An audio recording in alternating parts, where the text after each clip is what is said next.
अखाड़ा में आज सबसे पहले बात उस महिला की जो पाकिस्तान छोड़कर नेपाल के रास्ते भारत में तो आ गई, लेकिन उसके ऊपर बहुत ज्यादा सवाल उठे हैं।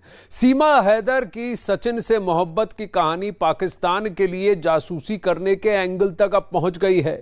यही वजह है कि बॉर्डर पार कर भारत आई सीमा हैदर पर केंद्रीय जांच एजेंसियों और यूपी एटीएस ने शिकंजा कसना शुरू कर दिया है। अब जांच एजेंसियां सीमा पर लगे जासूसी के आरोपों से लेकर तमाम तरह के एंगल की जांच में भी जुट गई है। इस वक्त बड़ी खबर आ रही है अखाड़ा में, सीमा हैदर की एफआईआर कॉपी से बड़ी जानकारी अब सामने आई है। सीमा हैदर से पुलिस को 4 मोबाइल फोन मिले, जिसमें से एक मोबाइल फोन टूटा हुआ मिला। सीमा हैदर से पाकिस्तानी सिम कार्ड भी बरामद हुआ। दावा यह है कि सीमा से जो मोबाइल फोन बरामद हुए उसका डेटा डिलीट कर दिया गया था। अब एटीएस और नोएडा पुलिस डेटा रिकवर करने में जुटी हुई है। तो प्रश्न ये उठता है कि छुपाना कुछ नहीं था तो डेटा डिलीट क्यों किया, फोन क्यों तोड़ दिया, ये कौन सा पाकिस्तानी सिम था। ये बहुत सारे प्रश्न अब उठने लगे हैं।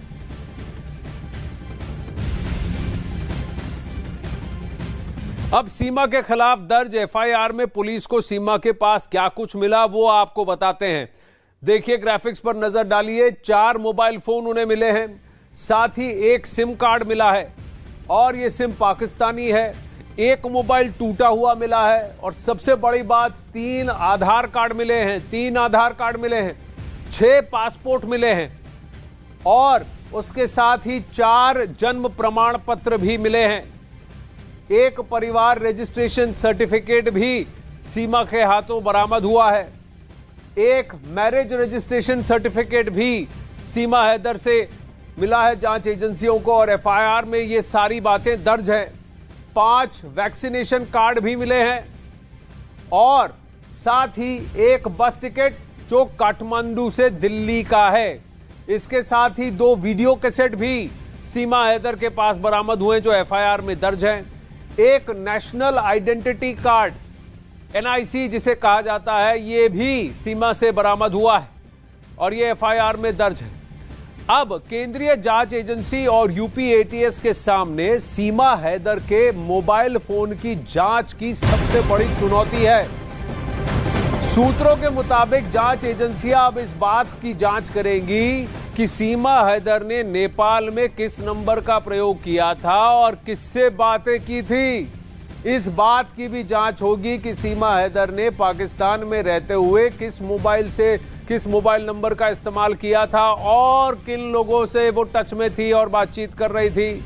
इस जांच से साफ हो जाएगा कि सीमा हैदर किन किन लोगों के संपर्क में थी। सबसे बड़ा प्रश्न ये उठता है कि डेटा डिलीट क्यों किया गया, डेटा डिलीट कब किया गया और कितने फोन से डेटा डिलीट किया गया। दीपक बिष्ट इस वक्त हमारे साथ लाइव हैं। दीपक, बताइए, एफआईआर से जो जानकारी आई है उसमें फोन और सिम कार्ड के जो क्वेश्चंस हैं, जो सवालात हैं, वहीं पर वो शक के दायरे के अंदर आते हैं, क्योंकि मैरिज रजिस्ट्रेशन सर्टिफिकेट, पासपोर्ट बच्चों के भी हो सकते हैं, उनके हो सकते हैं, एनआईसी पाकिस्तान में जारी किया जाता है। 3 आधार कार्ड इन्होंने कैसे बनाए, कहां बनाए, ये प्रश्न भी पूछे जाएंगे। लेकिन फोन में डेटा डिलीट क्यों किया गया? क्या सभी फोन से डेटा डिलीटेड था या सिर्फ ये जो सिम कार्ड या एक पर्टिकुलर फोन से डेटा डिलीट किया गया है? देखिए, बिल्कुल यही सवाल यहाँ पर एटीएस की टीमें कर रही है, क्योंकि जो फोन का डेटा जिसके अंदर व्हाट्सएप चैट भी थी वो भी डिलीट की गई है और उसे रिट्रीव किया जा रहा है, क्योंकि उस चैट में कौन कौन से नंबर थे इनको खंगाला जाएगा। उसके अलावा जो फोन के मेमोरी से कॉन्टैक्ट की डिटेल्स में से कई नंबरों को डिलीट किया गया है उन्हें खंगाला जाएगा।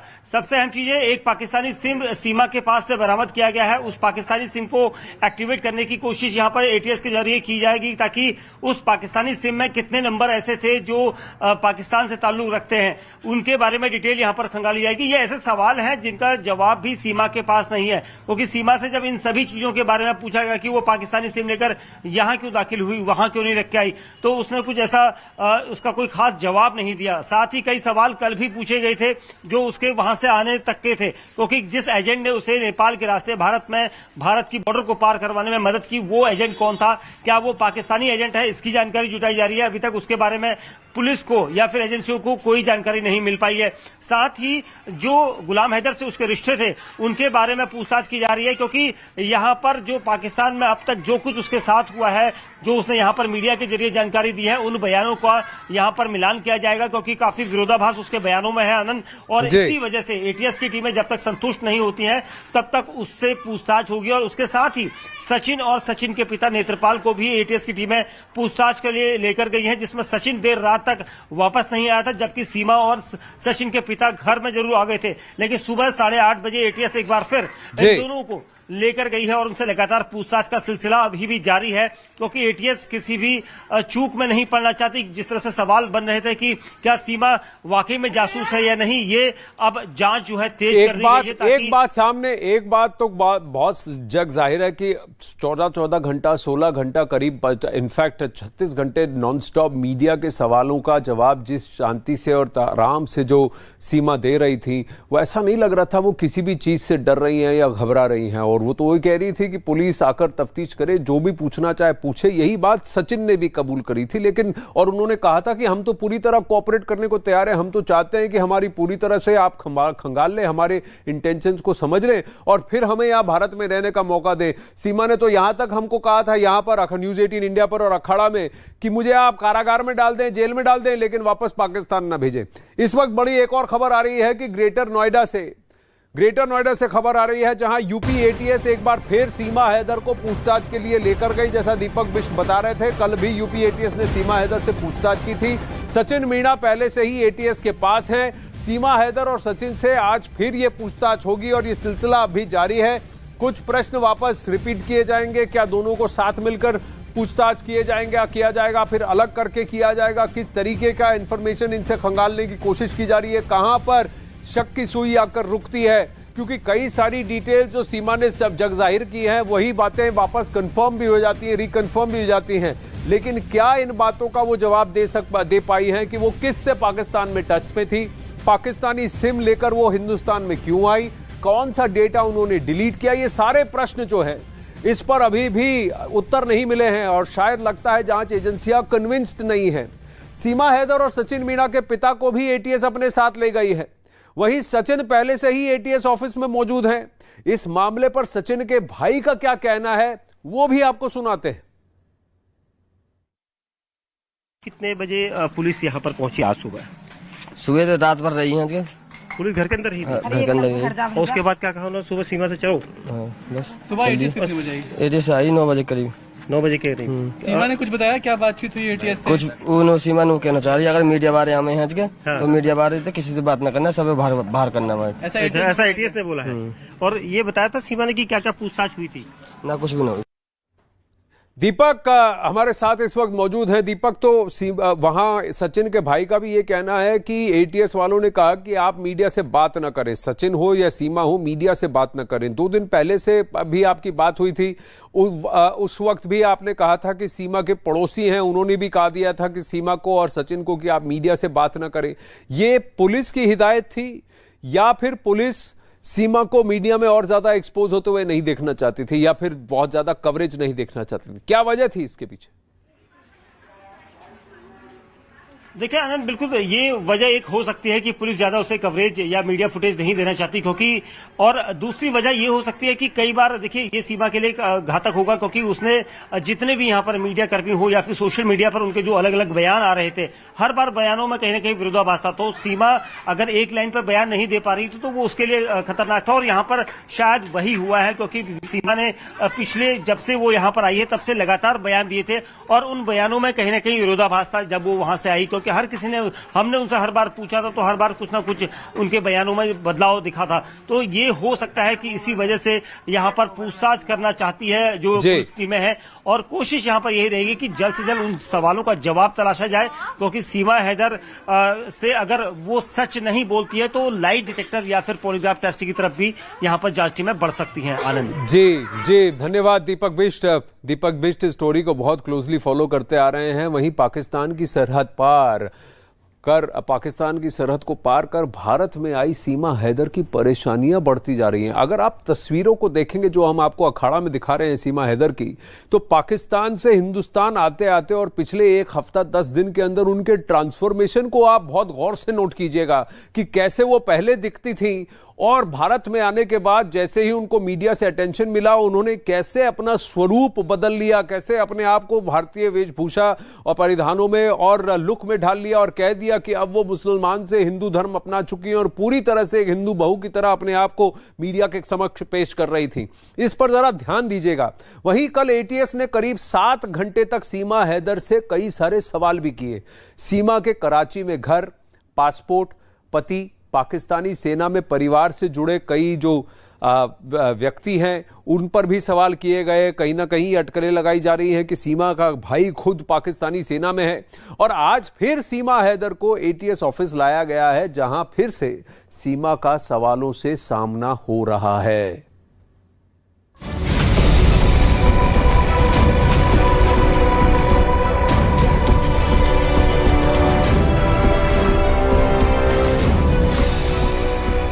पाकिस्तान की सरहद पार कर भारत आई सीमा हैदर और सचिन की लव स्टोरी में जासूसी का एंगल जुड़ चुका है। पबजी के जरिए प्यार और उस प्यार के खातिर भारत तक का सफर सीमा ने बिना किसी डर के तय कर दिया। ये बात खुफिया एजेंसियों के गले से नीचे नहीं उतर रही थी कि इस बीच खुफिया एजेंसी को जानकारी मिली कि सीमा हैदर के परिवार का सदस्य पाकिस्तानी सेना में है, जिसे सुनकर उनका शक और मजबूत हो गया।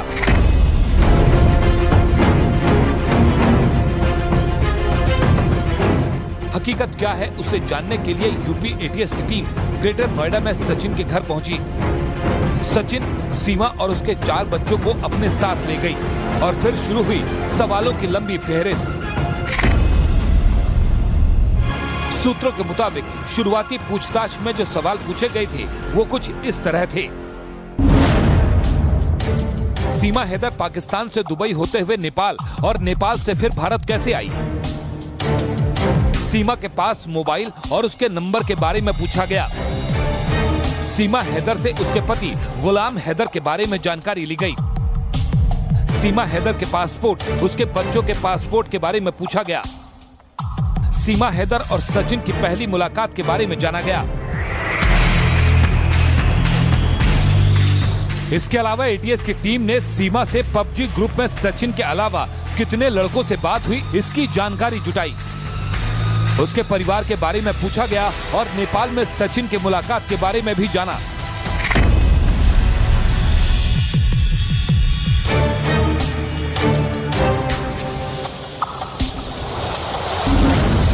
कि सचिन और सीमा नेपाल में 7 दिन रहे, उस दौरान वो नेपाल में कहां-कहां गए और किस-किस से मिले। सीमा हैदर के पूरे परिवार में माँ, पिता, भाई बहन के अलावा कौन-कौन है? सीमा के भारत आने के पीछे मकसद क्या सिर्फ सचिन से प्यार है? सीमा के भारत आने के पीछे दूसरी वजह क्या है? कराची की रहने वाली सीमा हैदर शादीशुदा है और उसके 4 बच्चे हैं। सीमा दक्षिणी पाकिस्तान के खैरपुर में रिंद हजानो गांव की रहने वाली हैं। इसके अलावा वो पाकिस्तान के दूसरे इलाकों में भी रही, तो उससे जुड़े सवाल भी पूछे गए। सीमा हैदर सिंध और कराची में कब से कब तक रही? सीमा हैदर ने पाकिस्तान में अपना घर किसके जरिए बेचा? सीमा को भारत तक आने के लिए रूट्स की सलाह किसने दी? सीमा हैदर को भारत की सरहद तक पहुंचाने में किसने मदद की? भारत से जुड़ी सरहद को पार करते वक्त क्या सीमा की तलाशी भी ली गई? अब ऐसे में सबसे बड़ा जो सवाल है वो ये कि सीमा हैदर नेपाल के रास्ते भारत में कैसे दाखिल हो गई, क्योंकि भारत नेपाल सीमा पर सशस्त्र सीमा बल तैनात है और उसकी जिम्मेदारी है कि वह आने जाने वालों पर नजर रखे। ऐसे में एसएसबी के जवानों को चकमा देकर सीमा कैसे निकल आई? इन सभी सुरक्षा खामियों को लेकर एजेंसियों के बीच माथापच्ची चल रही है। फिलहाल एटीएस ने सीमा, सचिन और उसके बच्चों को घर भेज दिया है, जिन्हें दोबारा किसी भी वक्त वापस बुलाने की बात कही गई।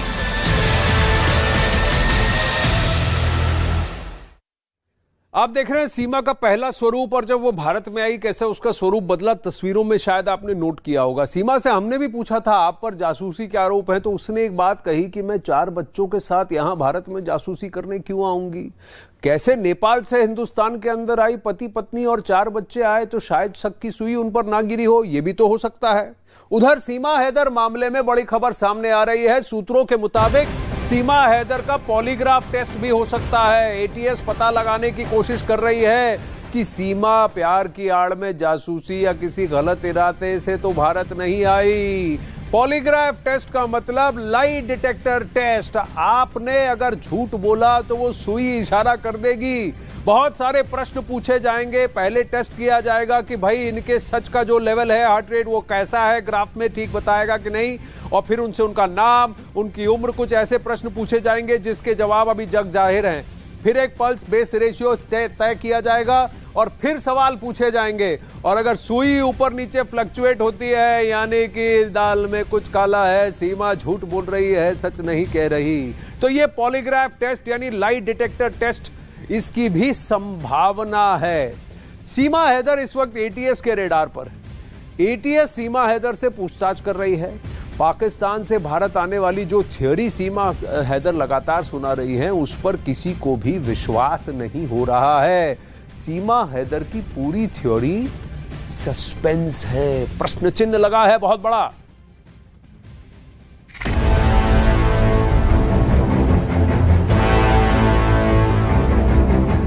यहाँ का वीजा नहीं मिलता, मैंने यहाँ के वीजे के लिए भी ट्राई करा था, हो गया बहुत ज्यादा। तो हमने सोचा कि हम एक दूसरे बगैर नहीं रह सकते। पाकिस्तान की सीमा ने कैसे की सीमा पार? पहली बार मैं 10 मार्च को आई थी सर, तब इनसे सिर्फ मुलाकात के लिए। कहाँ हुई थी वो मुलाकात? नेपाल में, क्योंकि यहाँ का वीजा नहीं मिलता, मैंने यहाँ के वीजे के लिए भी ट्राई करा था। ऐसा नहीं कि मैंने डायरेक्ट सोचा कि भाई मैं गलत तरीके से जाऊंगी। पहले मैंने यही सोचा कि मैं यहाँ आऊंगी। मैंने वो फहाद अब्बासी हैं, उनसे रिक्वेस्ट भी की। सीमा पार से आई सीमा की क्या है पूरी हकीकत? सब कुछ इंडिया कर, इन्होंने आधार कार्ड, राशन किया, कार्ड की कॉपी भेजी, वो मैंने निकलवा के उनको दी थी कि भैया मुझे मतलब जाना है इंडिया, पर भी डॉक्यूमेंट पूरे ना हो पाए। 3 चीजें होनी चाहिए। तो पहली बार आप जब नेपाल आई तो कुछ दिन आप रुकी भी थी सचिन के साथ? हाँ, हम लोग 7 दिन रुके, हमने शादी करी। कहाँ शादी हुई आपकी नेपाल में? पशुपतिनाथ में sir. Pakistan to India via Dubai और नेपाल, सीमा गुलाम हैदर की थ्योरी पर सवाल। ये मेरे साथ पहली बार आए, फिर हम खेलते अच्छा खेलते थे। पुराने थे, मैं नई थी पबजी में, तो हमारी बहुत अच्छी दोस्ती बन गई। दोस्ती से फिर 21 में हमारा थोड़ा प्रपोज हुआ, इन्होंने मुझे करा, मैं इनको करा, हम दोनों में नंबर एक्सचेंज हुए। वो तो 20 में ही हो गए थे सर। अच्छा। 21 में हमारा प्यार हो गया बहुत ज्यादा। तो उसके बाद तभी हमने 21 के 7वां महीना था या 8वां महीना था, तो हमने सोचा कि हम एक दूसरे बगैर नहीं रह सकते।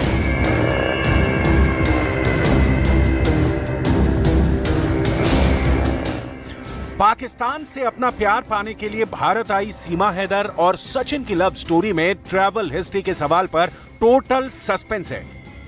सीमा हैदर भारत कैसे पहुंची? सीमा को सीमा पर क्यों नहीं रोका गया? क्या बॉर्डर पर सीमा ने बच्चों के हिंदू नाम बताए? क्या पाकिस्तान से भारत आना इतना आसान है? सीमा हैदर की पूरी कहानी शुरू होती है मोबाइल फोन पर ऑनलाइन खेले जाने वाले पबजी गेम से। सीमा का दावा है कि सितंबर 2020 में कोरोना के दौरान ग्रेटर नोएडा का सचिन और कराची की सीमा पहली बार संपर्क में आए थे। गेम खेलने के दौरान दोनों अपना माइक्रोफोन ऑन करके रखते थे। गेम खेलते खेलते एक दूसरे से बातें करते थे। सीमा के मुताबिक फरवरी 2023 में सीमा ने भारतीय वीजा के लिए अप्लाई किया था, लेकिन उसे वीजा नहीं मिला। इसके बाद सीमा ने नेपाल में सचिन से मिलने का प्लान बनाया। सीमा के मुताबिक 8 मार्च 2023 को सचिन मेड़ा दिल्ली के कश्मीरी गेट से बस पकड़कर काठमांडू के लिए रवाना हुआ था। इसी दिन शारजाह से होते हुए सीमा भी फ्लाइट से काठमांडू पहुंची थी। सीमा का दावा है कि 10 मार्च 2023 को काठमांडू में दोनों की मुलाकात हुई थी। काठमांडू में ही दोनों ने शादी की। 7 दिन तक सीमा और सचिन काठमांडू के एक होटल में रुके थे। यहाँ सीमा और सचिन ने साथ में वीडियो भी बनाए थे और इंस्टाग्राम पर अपलोड भी किए थे।